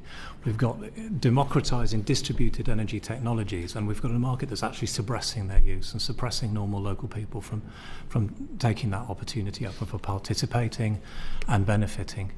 What we're seeing is people offered something smart that they're told is a great deal, and people don't believe it anymore. Increasing numbers of people don't believe it. There's a real risk piece here, and really proper local energy clubs like the ones that Mary is developing give that level of agency and participation. That is what is going to get people picked up. I don't think it will be a case of those who can participate or feel moved to participate will. I think we get more and more people. Going back to your 8 gigawatt target, I think if you want a small bit of it maybe just about delivered by community energy, that's the current position. It's a really, really suppressed sector. We need the same size goalposts really as the other sectors that we're playing with. Yeah. You've been talking about the unfairness, and I can see that this may exist at a number of levels, because it may be that you're more likely to develop community energy local clubs in more affluent areas where there is perhaps more local capacity within the community to develop that. And I wonder, Stephen talks about that risk, because obviously if effectively you're then moving costs onto people that don't have community energy clubs. And is there an argument that you need to decouple the incentives to develop community energy, but have the dual tariff wherever there is, because from a grid point of view, we want to encourage local use of electricity. That's a separate thing from then incentivising the provision of local energy. So I'm just trying to understand, is there a way we decouple that? I think the two go together. You think they have to? Yeah, and I would say I kind of slightly push back on this, it's only leafy green places. I mean, Afsheen gave the example of Brixton. You know, give me the tools and we'll do so many more. We so want to work with repowering and do that on every block in Brixton. And the number of kind of benefits that we get from doing that, you know, as I say, even the people who didn't join it, we managed to sort out could sort out their energy bills, maybe sort out their mental health, whatever it was. It was a route into talking to people. And also you get people involved, you know, even kind of being on the committee, it's something they can put on their CV. We've had people going into STEM at university because of experience. There's so many different things.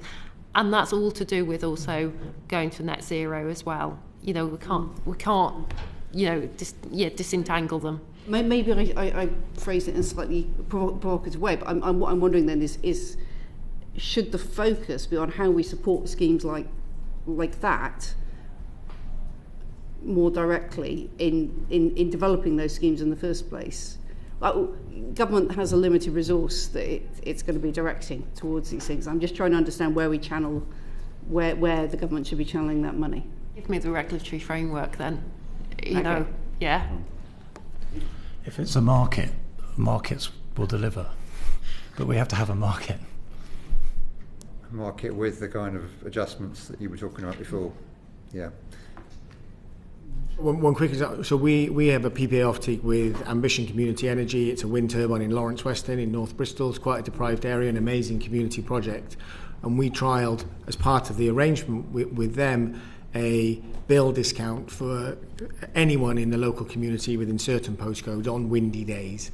And we basically have half price electricity on those days. Now, that was something that was done by us, but potentially those types of arrangements facilitated by the off-taker could be part of, the relationship between the community generation scheme and the off-taker. And potentially, as I said before, if the way you access funding for the generation is a commitment to providing those benefits to the local community, you potentially create this flywheel to get things moving. So. And that doesn't require those people to join the energy club, it just requires them to be in the right postcode. You sure? It's not about huge resource from government. It really is regulatory change will get you the results you want.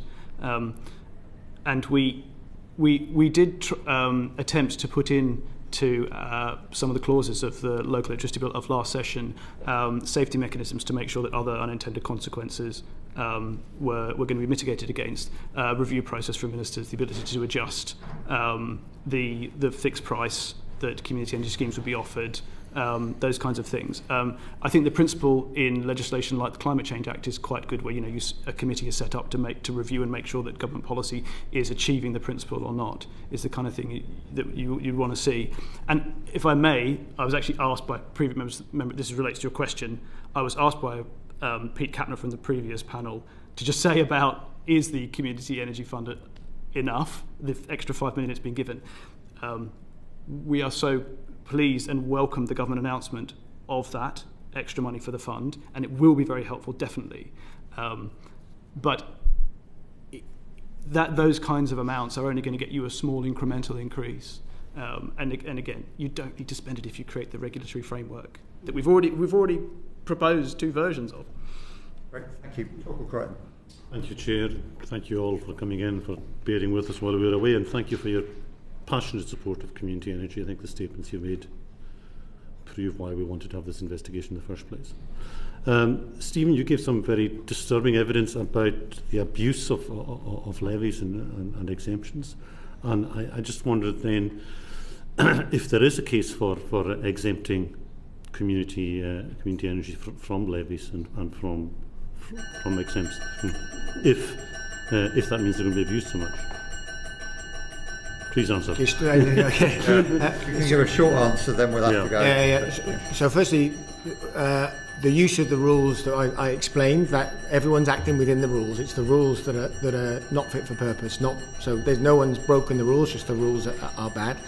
In terms of the exemptions, so the exemptions are worth £50, £55. The question is that the amount of subsidy that we think we want to allocate to whoever is exempt, be that community schemes or whoever the eligibility applies to.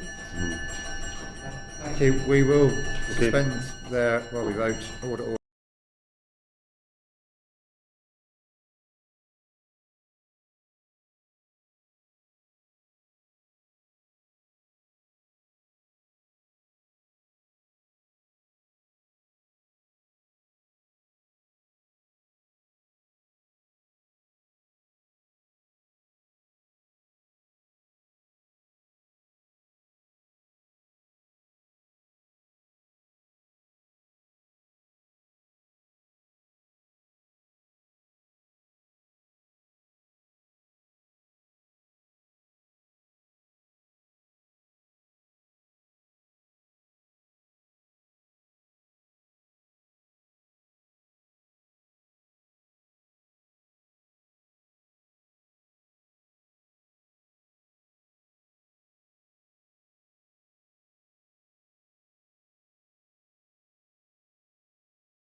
Order. Welcome back again to the Energy Security Net Zero Select Committee, and Torquil Crichton to continue with the questioning, please. Thank you, Mr. Speaker. As I was saying before we were so rudely interrupted, Stephen, I think you'd answered, but Benedict, I was going to ask you as well, to what extent do you think community-owned renewable energy projects should be exempted from green levies? So that people don't pay twice, they're paying into green levies and then they're paying again when they're using green energy. Well, there's not totally where there are where levies need to be contributed to and people benefit from them. Then there should be a contribution. I think the argument is more the other way around, that we are seeing community energy projects providing benefits that are not being credited.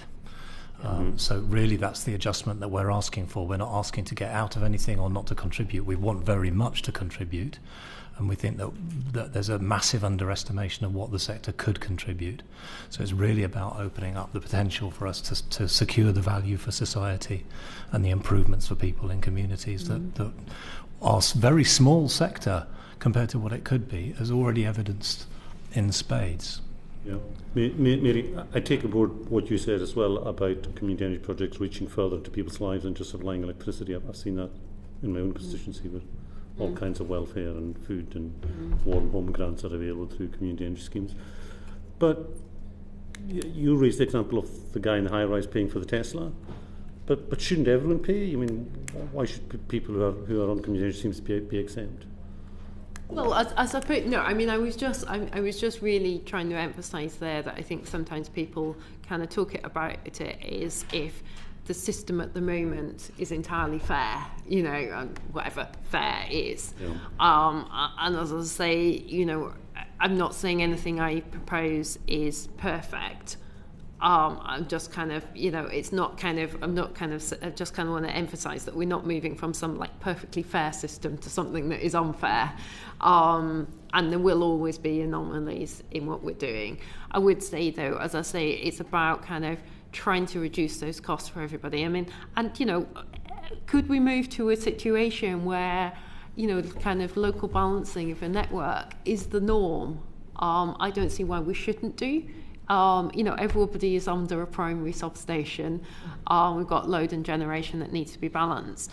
I'll give you kind of some of the work that we've kind of been looking at, which we'd like to kind of tackle. It's maybe could call it kind of extreme example, but could be extrapolated elsewhere on some of the islands in the Hebrides.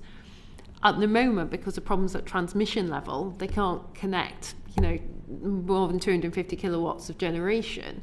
That's holding back them tackling things like fuel poverty and things like that. There's also upgrades to a distribution network required.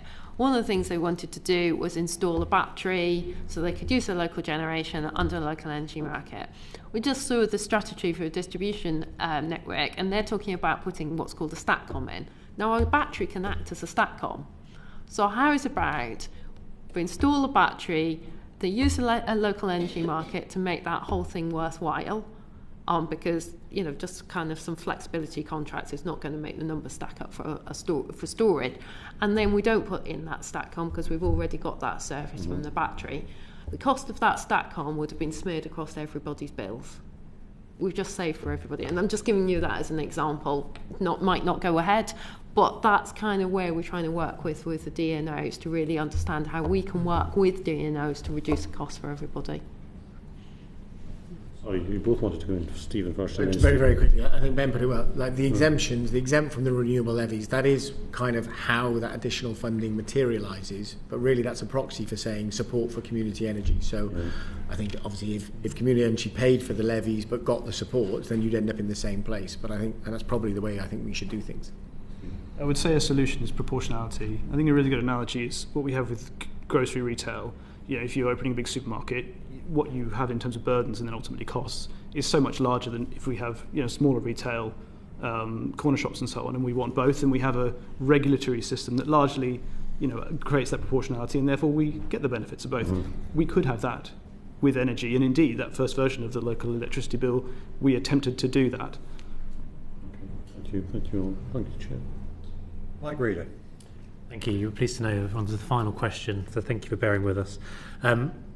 final question, we look at learning from Europe and learning from around the world. So I'm quite keen to know, if I go for Benedict first, what could the government learn from Europe in relation to successful policies to support local energy trading, and how should it seek to do so? I knew you'd come to me first. And I still have relatively little to say in some ways. So, and I'll put my hand up. We put in our written response, we mentioned learning from Europe, and we talked about the Renewable Energy Directive that mandates that citizens who generate renewable energy, and that includes renewable energy communities, to be treated as citizens, that they have a clear right to consume, store or sell. So this very much talks to the local energy markets piece. When you start to dig into that, it's a story that some people will be familiar with the European Union. You quickly find empty folders without the case studies in them. And the other thing that you find is a different way of solving this within every regulatory regime. So I think what's really important about the learning from Europe is the leadership. Is that what needs to happen is decisions at a political level that lead a position, and if you have a value-based position that you're coming from, and go back to talk about the value piece as well.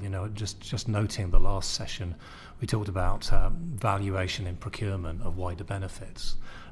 I think one of the issues that we have with that is that there are multiple methodologies. There's no central recognition of one methodology, and you can ask for it as many times as you want, but if you don't put the result on the balance sheet and alongside the single bottom line, then you don't make the decision based on the values you're securing. So I think it's the leadership really from examples in Europe where you've got markets that are working. Do you see those values in the UK government's mission-driven approach? Do you see that kind of at the forefront as an objective of this government? It's very early to ask that, isn't it? Yeah, a year in government. It's very early to ask the government to have put much concrete behind that. We're really pleased to see the words that are there, the rhetoric that is there, that mission-driven approach. We're experiencing as a sector brilliant engagement and a sense that government is really listening. But this needs to be concretised and delivered, and some of these things are the sort of things we've been asking for and saying that are a problem for our sector for many years under a previous administration. Steve, People for Power built on this in their submission. We heard about Denmark's wind capacity being owned by citizens, 52%, 67% of onshore wind capacity generated in citizen-owned parks. So what can we learn from Europe? I think the statistics like that, like those you just read, and some of the stories as well. In Denmark, there are multiple stories where, because the town or local community know that they're going to receive direct benefits from the new wind farm or wind turbine, you have these citizen-led initiatives where they actually say, can you please build it here, which is quite different to some of the stories you hear across our nations. But I think it's very important to remember that a bit like Ben said, a lot of those legislative and governance structures are very different as well, and I don't think it would be wise to try and replicate them here. I mean, for example, the municipality of Munich had a referenda to purchase back from the owner the grid, and therefore that made the ability to have a lot more community-led renewable generation in and around Munich much easier. Now, we don't even have a structure that would allow that in terms of the sort of democratic process, let alone the repercussions that might have on how our regulatory rules work to do with the grid. So, those kinds of things. It's easy just to say, well, there's a lot of big subsidies that have been given in places like Denmark and the Netherlands and Germany, and continue to be given, that were similar to the feed-in tariff. But as I said earlier, that's not. I don't think that's necessary. What's necessary is to, using what we have now, adjust it so that we have a regulatory framework where you can have local supply, you can have those community schemes selling locally. Has there been more consistency in the regulatory framework in Europe, and policy, kind of government sticking to policy, or have they still faced some of the challenges we faced with chopping and changing? Mary, you were shaking. I wouldn't say so. No, I mean, okay, some of them have just been state-owned and not unbundled for much longer. So I suppose you could say that's consistency in one sense. But no, there's a kind of like I wouldn't start from here. Well, we are here, so we're going to have to start from here. And I mean, I'll just give you one example. I think when they try to standardise the inverter standards for connecting small-scale generation, hey presto, there were 27 annexes to that standard, and I won't give you any. I will give you one guess of how many countries there were in the EU at that point. Just things like Munich. Yep, the whole layout of the network is different. There's so many things that are different. I think we can just learn about from principles from different places, but not. I mean, I would just say, you say about sort of mood music. Yeah, absolutely. I'd say I'm an engineer because I believe I want to use technology for the benefit of environment and people and society. Just give me the tools to allow me to do the job. Thank you. And my final question, Steve, I'll come to you first on this. Green power pools. We've heard they've got an advantage of working over much wider geographical areas than local energy clubs, and with larger scale renewables such as offshore wind. So what do we need further action to develop that concept in the UK, and if so, what would that action be? Our concern with things like that is that it is still clever initiatives within the existing rule structure, whereas what we assert is needed is a regulatory change. That's the only thing that's going to really get you the scaling up. You want to come on green power pools before we finish? Of course, a long time ago we did have one big power pool in this country and we got rid of it, so... Very true. Thank you very much. Yes. Ben Ferguson, I'm sort of thinking, you just asked about Europe. What are the lessons from the Welsh Government and the way it's operated that might be applicable to England, for example? On this particular topic? Yeah, well, indeed. I'm glad it's not a global. That's not a global question. Yes, well, I worked for many years for the Welsh Government Energy Service. So I've been working since 2010 towards efforts on community energy in Wales. And we're very, very proud to have, Energy Local are one of our members at Community Energy Wales. They have established, some operating clubs which have evidenced and bottomed out, as I say, with a very small pool of users and small amounts of generation, that they can achieve some shifting of demand, they can achieve some balancing on the network, they can achieve bill payer savings. So, I think that learning in Wales, but the other learning is that those have been happening for many years, and we haven't got the licensed suppliers queuing up and ready to facilitate that and really expand that. We've got a lot of moribund clubs that are there waiting for support and waiting to go, and could have been delivering those benefits in their communities for several years. So I'll just go back to the mandating piece that was mentioned, really, and I think we start to talk about carrots and sticks, and that's not always very helpful. It's more about enabling across the piece, and there must be a carrot once we get this going and at scale. There will be a market that licensed suppliers can participate in, but in the meantime, we've talked about the wickedness of some of the problems, the risks, the aversion, the challenges. And actually, I see mandating as something that can ease our way.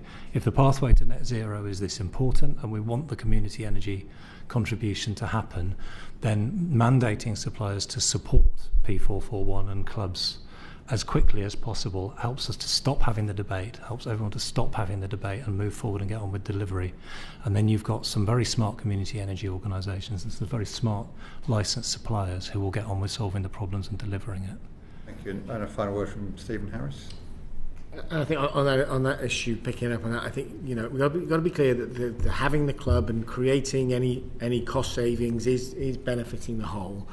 But I think if you've got a very complex system that licensed suppliers say it's not economical, it costs us too much to facilitate, you have to question whether it's the right model. Because if there are costs on the supplier side, then those are borne by consumers in the end. So I just want to think we need to be sure that we're not designing a very complex system that feels intellectually perfect when actually a simpler system that's easier for consumers to engage with and benefit from, and easier for, you know, the industry, suppliers included, to deliver, could be a better solution.